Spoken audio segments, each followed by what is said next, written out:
They laughed when she walked into the war room. Too pretty, too soft, too young. And the colonel sneered, "This isn't a beauty contest, sweetheart. Leave the fighting to real soldiers." But when he grabbed her arm to kick her out, her sleeve rolled up, revealing a black dagger tattoo with the number 47 carved beneath it. The room fell silent. Every officer froze, because that mark wasn't just ink. It belonged to a unit so secret, even most generals only whispered its name. And in that moment, they realized the woman they mocked wasn't just another face in uniform. She was the ghost who had led missions no one was supposed to survive. If you want to know what happened next, and the truth behind that tattoo, watch this story until the very end. They said she didn't belong here. The whispers rippled through the war room the moment Lieutenant Claire Donovan walked in. The long oak table was already crowded with officers leaning over maps, radios buzzing, screens flickering with satellite images of hostile terrain. But no one looked at the maps now. Every pair of eyes tracked her like she was a misstep in the chain of command. Too pretty, too soft, too young. The words hissed like venom in the corners of the room. A few captains smirked into their coffee cups. Others exchanged glances that said more than words ever could. This was a room for men who'd bled in the desert, who wore scars like badges. And Claire, at 31, with sharp brown eyes and a frame more athletic than bulky, she looked like someone who belonged in a recruitment poster, not at the table where wars were carved. Colonel Briggs didn't even try to hide his disdain. A broad-shouldered man with a chest full of ribbons and a reputation for breaking rookies in half, he leaned back in his chair with a sneer. "This isn't a beauty contest, sweetheart," he said loud enough for everyone to hear. "Tactics aren't pageants. Leave the war games to real soldiers." The room chuckled, the kind of cruel laugh that fed off authority. Claire didn't flinch. She walked to the table with measured steps, her hands steady, her eyes never leaving the tactical map. She stood there in silence, letting their laughter echo, letting it hang long enough to make them uncomfortable. That calmness rattled Briggs more than any sharp retort could have. He stood puffing out his chest. "Did you hear me? You don't belong here." When she didn't respond, he moved closer, his boots heavy on the tile. He grabbed her arm roughly, intent on dragging her from the room to drive his point home. But fate doesn't play by anyone's rules. As he yanked her forward, the sleeve of her uniform caught on the edge of the table and rolled up. The rough motion tore the fabric just enough to reveal what lay beneath. And then the war room went dead silent, because staring back at them wasn't smooth skin. It was ink, a dagger, black and sharp, and carved beneath it, the number 47. Every officer froze. Coffee cups hovered halfway to lips. Pens stopped mid-scribble. Even the hum of the overhead projectors felt louder than the stunned silence that followed. That wasn't decoration. That wasn't vanity. Everyone in the room knew exactly what that mark meant. The colonel's grip faltered. His smirk slid from his face. His boots snapped together almost instinctively, his hand flying up to his forehead in a salute before his mind could catch up. Because that tattoo didn't belong to models. It didn't belong to pageants. It belonged to something else entirely. It belonged to a unit so secret, even most generals only whispered its name. A unit so deadly, so impossible, that its operators were considered ghosts. The team that survived missions no one was supposed to survive. And now the woman they mocked was standing in front of them, carrying that mark like a crown. The laughter died. The smirks vanished. And one by one, chairs scraped back as men who'd once sneered found themselves stiffening at attention. General Adams, the legend who had invited her here, rose slowly from his chair. His gaze was steady, unreadable, but there was something in his eyes, recognition, respect, even reverence. He raised his hand in a crisp salute. "Lieutenant Donovan," he said, his voice carrying the weight of decades in the field, "welcome to the table." The words struck the room like a thunderclap. Officers shifted uncomfortably, their faces pale. The same men who had mocked her seconds ago were now realizing who they were really standing in front of. Claire tugged her sleeve back down, adjusting the fabric as if nothing had happened. Her voice was calm, steady, sharp enough to cut the silence. "If you think I don't belong here," she said, her eyes scanning the room. Then I'll prove it to you. Out there. Briggs swallowed hard, shame twisting his features. But before anyone could speak again, the war room shuddered. The alarm sirens wailed. A shrill, piercing cry split the silence, bouncing off steel walls and sending a chill down every spine in the room. A radio cracked. Mortar strike inbound. Enemy fire on the perimeter. The ground trembled under the first impact. Maps fluttered off the table as explosions thundered outside. Dust rattled from the ceiling. The officers scattered, scrambling for headsets, barking orders into radios. Briggs shoved past, shouting, "Get to your posts! Defend the perimeter!" But Claire didn't move. She stood calm, scanning the live feed flashing across the monitors. Smoke curling on the horizon, enemy forces moving like shadows across the desert. Her eyes narrowed, sharp, unshaken. "War room's useless now," she said, her voice slicing through the chaos. "Get your soldiers on the yard, now." Her tone wasn't a suggestion, it was a command. And for reasons no one could explain, even the highest-ranking officers obeyed without hesitation. The war room erupted into motion, chairs toppling, boots pounding toward the exits.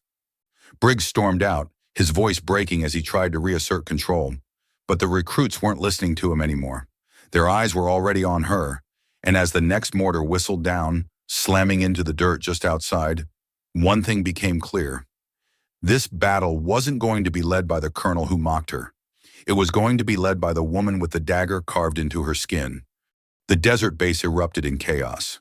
Sirens blared, soldiers scrambled, radios screamed with overlapping voices. Mortar rounds slammed into the ground, throwing dirt and shrapnel into the air. What had been mockery and laughter seconds ago was now panic and confusion. Colonel Briggs barked orders, his voice hoarse and frantic. "Form up, defensive positions, move!" But no one seemed to hear him clearly. His shouts were lost under the roar of explosions and the pounding of boots against gravel. Claire Donovan didn't move with the chaos. Her torn fatigues whipped in the hot wind as she stayed rooted, eyes locked on the ridgeline beyond the base. Smoke rose in curling tendrils. Dust clouds revealed shapes moving, dozens of them, insurgents, closing fast. She spoke, calm, steady, her tone carrying through the din like it was wired directly into the recruits' bones. "North Ridge, 2 fire teams pushing hard, mortar squad in the tree line. They'll breach the gate in minutes." The recruits turned toward her instinctively. How had she seen all of that in seconds? Briggs froze, glaring, unwilling to give her the stage. But when another mortar screamed overhead and crashed inside the motor pool, sending flames licking skyward, he couldn't deny it. She was reading the battlefield faster than he ever could. "Positions!" she snapped again, pointing toward the sandbags. "First squad, suppressing fire on the tree line. Second squad, cover the North Ridge. Keep your heads down." The recruits, moments ago, doubters and mockers, scrambled into motion. Their rifles clicked into ready positions, fear etched into their faces but steadied by her presence. She moved among them with swift precision, correcting a stance here, shifting a barrel there, her touch sharper than any barked command. Colonel Briggs stepped closer, jaw clenched. "This is my command, Lieutenant." She cut him off, eyes burning like coals. "Then command it, because if you don't, they'll be inside these walls in 2 minutes." For the first time, Briggs didn't argue. He looked out at the advancing insurgents, his bravado flickering under the reality of incoming fire. His silence was answer enough. Claire dropped to one knee beside the recruits, manning the sandbags, her hands moving fast. "Short bursts, 3 rounds at a time. Don't waste ammo. Pick your targets. Breathe. Fire."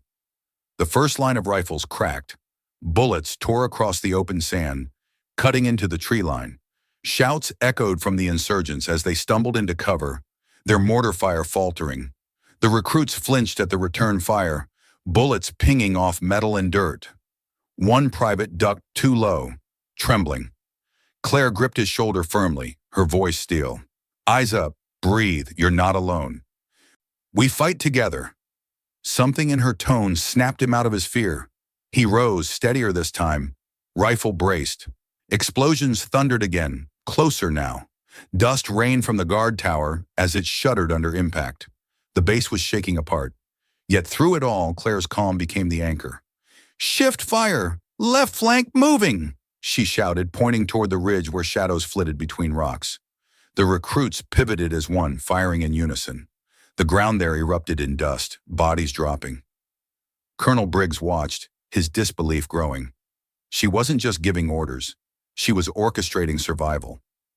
Every movement, every shout was precise.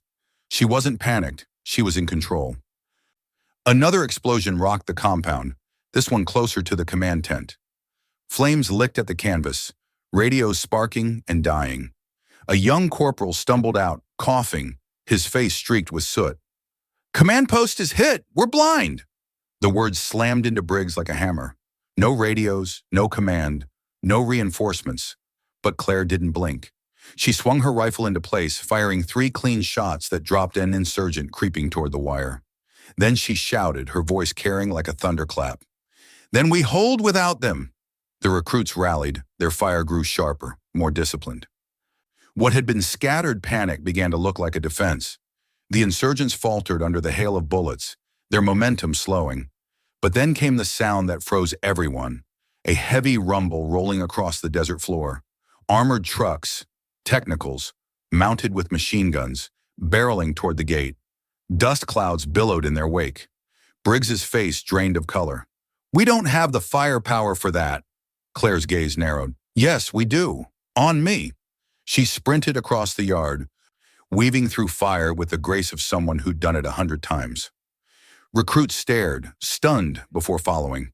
They reached the motor pool, where the first mortar had blown apart a supply shed. Inside, crates of RPGs and heavy weapons lay scattered, half buried under debris. She seized an RPG, slinging it over her shoulder like it was second nature. "You, reloads. You, spotting. Everyone else, cover." Her orders came sharp, surgical. The recruits scrambled, hauling weapons, snapping rockets into place. She crouched behind the sandbags, the launcher braced on her shoulder, her breathing steady. The first technical roared closer, gunner swinging the heavy machine gun toward the gate. Claire exhaled, squeezed the trigger. The rocket streaked across the yard, a screaming line of fire. It smashed into the truck with a thunderous crack, flames erupting as metal twisted and bodies flew. The recruits cheered, their fear momentarily broken by awe. But Claire didn't celebrate.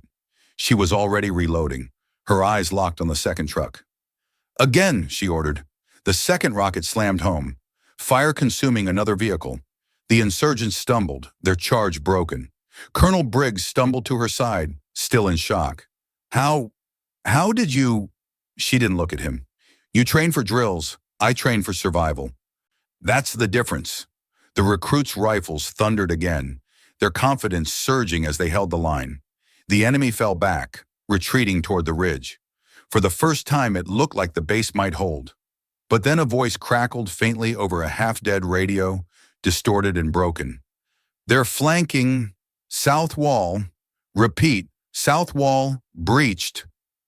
The radio died with a hiss of static. Every head turned south. Smoke rose in black columns. Shadows moved along the wall. The insurgents weren't retreating. They were surrounding. Claire rose, her gaze cutting through the chaos. "They're not done," she said, her voice calm but edged with steel. This was just the first wave. And as the recruits realized what that meant, that the battle had only begun, every heart on that base sank, because the real fight was coming from behind. The air was thick with gunpowder and dust. The North Ridge was still smoking from the wreckage of the technicals, but now the real threat came from the south. Shouts echoed down the base, recruits spinning to face the black plume of smoke curling into the sky. Claire's jaw tightened. She had seen this before. Enemy forces using chaos as cover to encircle. It wasn't just an attack. It was a playbook ambush, the kind that ended entire units. "On me!" she shouted, sprinting across the yard, recruits scrambling behind her. Colonel Briggs barked after them, but his voice carried no weight anymore. They weren't following him. They were following her. When they reached the south perimeter, the sight clawed at the recruits' guts. The wall was shredded, blasted open by charges. Figures poured through the gap, on insurgents in waves, rifles raised, eyes burning. Panic rippled through the line. Some recruits lifted rifles and fired wildly, missing more than they hit. Others froze completely. Claire dropped to one knee, rifle steady, her voice cutting through the panic like a whip. Breathe, aim, fire. She pulled the trigger 3 times, each shot landing clean, dropping enemies mid-step. The recruits blinked, stunned, but her control grounded them. They steadied their rifles, and slowly, the chaotic firing became disciplined bursts. Still, the numbers were overwhelming. For every one that fell, 2 more pushed through the smoke. The first line of recruits stumbled back, fear etched into their faces. A mortar shell landed close, shaking the ground. Dirt exploded, throwing bodies into the air. Claire's voice rose again, sharp, commanding. Hold your ground. She grabbed one private by the collar, yanking him upright. If you fall back now, they take everything. Stand. His hands shook, but he lifted his rifle, teeth gritted. The recruits saw it, felt it. Their fear turned to defiance. The firefight raged, deafening, brutal. And yet through it all, Claire moved like she'd been born in chaos. Bullets snapped past. Explosions thundered, but she never flinched. Her calm became their shield. And then, the enemy brought something worse. A heavy machine gun, mounted on a tripod, was dragged through the breach. Its barrel gleamed as it swung toward the recruits. Claire's stomach clenched. One burst from that weapon would shred them all. She scanned fast. The sandbags, the ruined jeep half buried in rubble. Cover wasn't enough. They needed to destroy it before it locked on. Cover me, she barked, breaking into a sprint.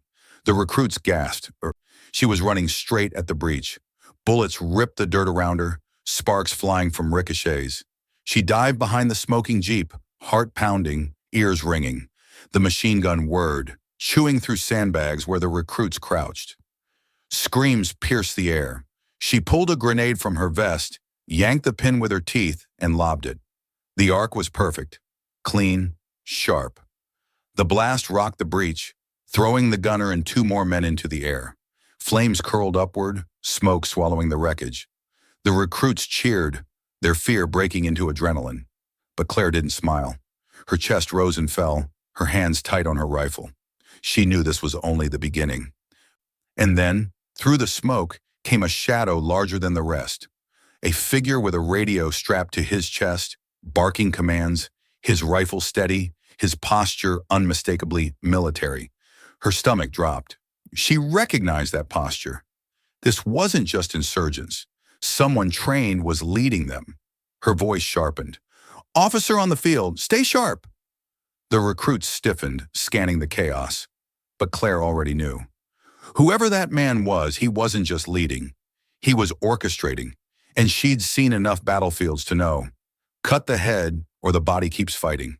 She raised her rifle, lining him in her sights. Her finger tightened on the trigger. But just as she fired, a shot cracked from the ridge. The round slammed into the dirt inches from her head. A sniper.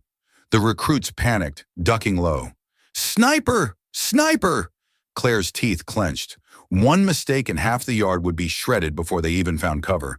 The battle wasn't just inside the walls now. It was above them. The recruits huddled, pressed against the dirt, their eyes darting skyward. Shadows moved along the ridgeline, the sniper hidden among them.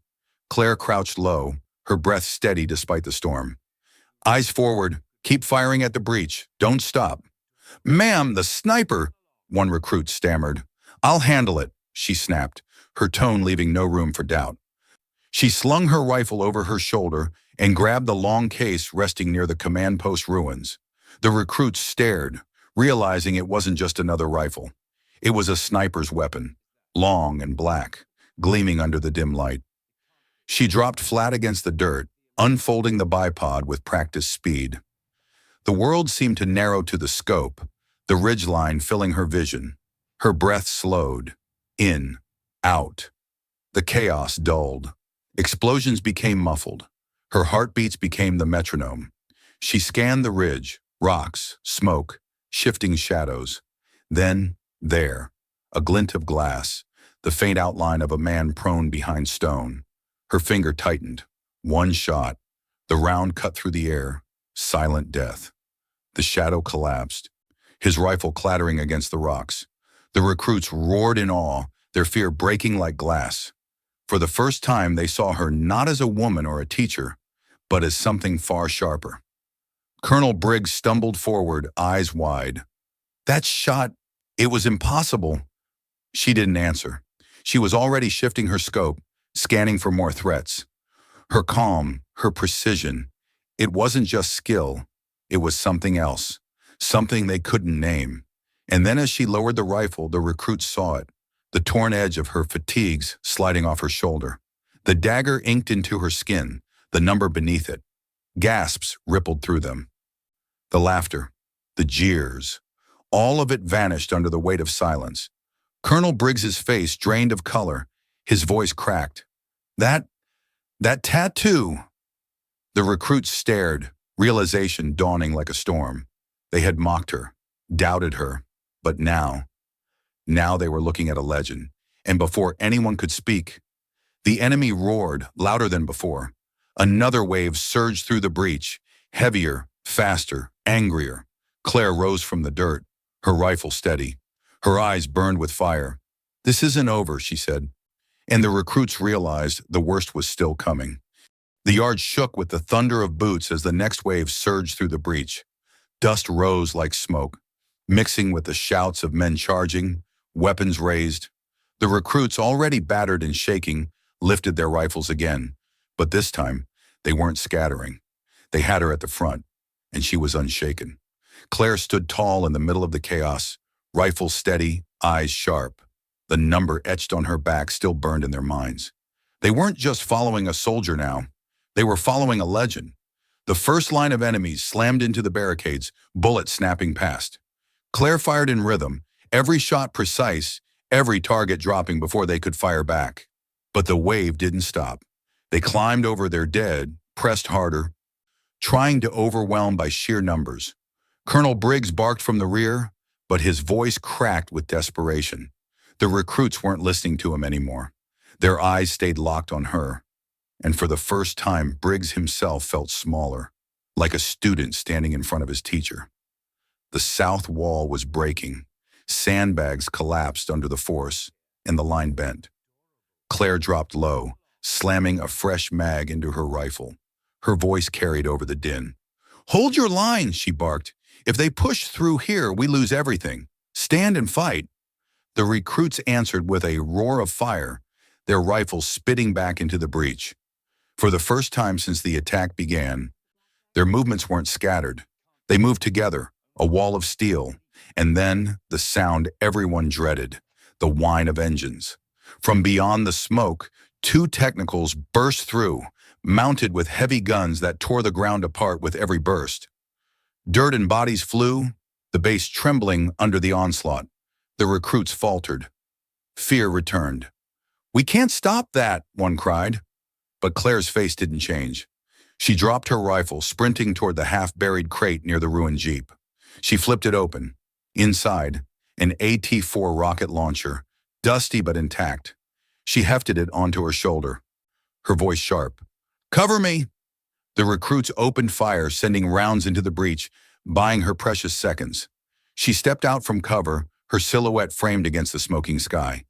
The heavy guns roared, rounds cutting the air around her. She didn't flinch. One deep breath, one steady aim. She fired. The rocket streaked across the yard, slamming into the first technical. The explosion lit the base in fire, men scattering, screams drowned by the blast. She reloaded in a single motion, aimed, and fired again.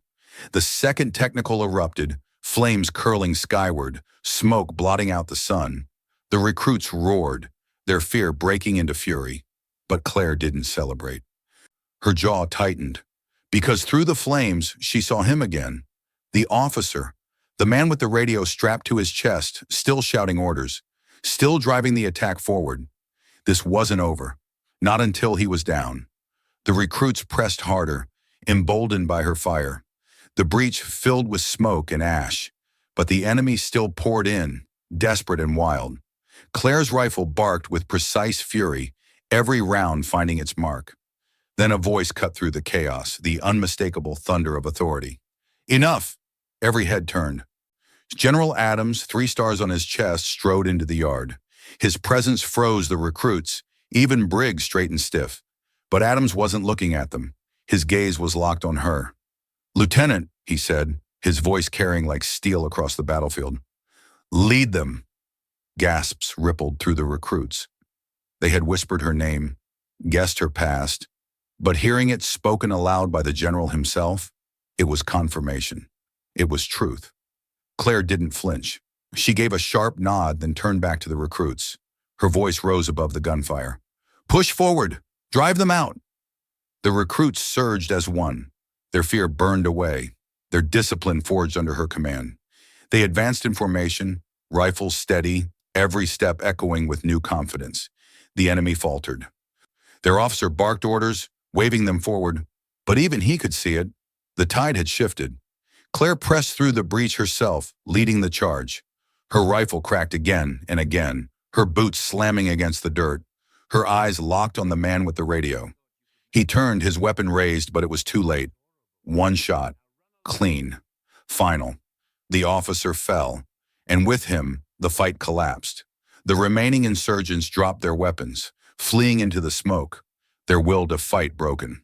The yard fell silent, save for the heavy breathing of recruits and the ringing in their ears. The recruits lowered their rifles slowly, their eyes turning to her. Their chests rose and fell, sweat dripping, dirt streaking their uniforms. But none of that mattered, because every single one of them knew they were alive because of her. General Adams stepped forward, his face grave but proud. He raised his hand in a sharp salute. "Lieutenant Claire Hayes," he said, his voice carrying across the hushed yard, "you've done today what few could even dream of. You reminded this base what sacrifice looks like, what leadership is, and what true strength means." The recruits froze, stunned. A 3-star general saluting her. Then Briggs, his face pale, stepped forward. His boots snapped together, his hand trembling slightly as it rose to his forehead. "Ma'am," he said, his voice low but clear, "forgive me." She looked at him unflinching. "Respect isn't given with apologies, Colonel. Earn it." His throat worked as he nodded. "Yes, ma'am." And then it spread like wildfire. One by one, the recruits raised their hands in salute, dozens of them standing rigid, eyes burning with respect. The yard, once filled with laughter and mockery, was now silent but for the sound of boots clicking together. Claire didn't smile. She didn't bask in it. She simply stood, her eyes scanning each face, and for the first time they weren't mocking, they weren't doubting, they were soldiers and they were hers. Her voice dropped, softer but caring to every ear. "You don't salute me," she said quietly. "You salute the ones who never came home. You salute the missions that cost everything. You salute sacrifice." Tears burned in more than a few eyes. The silence was heavy, reverent, sacred. General Adams lowered his hand. "Dismissed." The recruits broke formation slowly, whispers spreading, awe thick in the air. None of them would ever forget this day. None would ever forget her face, her voice, or the way she had stood against the storm. When the yard finally emptied, she sat alone on the bench, the firelight of the destroyed technicals flickering in the distance. Her rifle rested across her knees. Her shoulders eased just slightly as the adrenaline bled away. The night pressed in, but she wasn't afraid of silence. She had lived through worse, survived more than anyone should, and maybe, just maybe, those young recruits would carry her lessons forward. Maybe her pain wasn't wasted. She lifted her gaze to the stars, her voice a whisper. 97 missions, not one man lost. That's what I carry. And then she exhaled, steady, unshaken. Stories like this remind us, respect isn't about medals or looks, it's about sacrifice. It's about giving everything when the world demands too much. And if her story moved you, I'm asking from the heart, please subscribe to this channel. Every click, every comment, every voice keeps these stories alive. Don't let them fade. Join this family. Stand with us. Stand with her. Because some sacrifices should never be forgotten.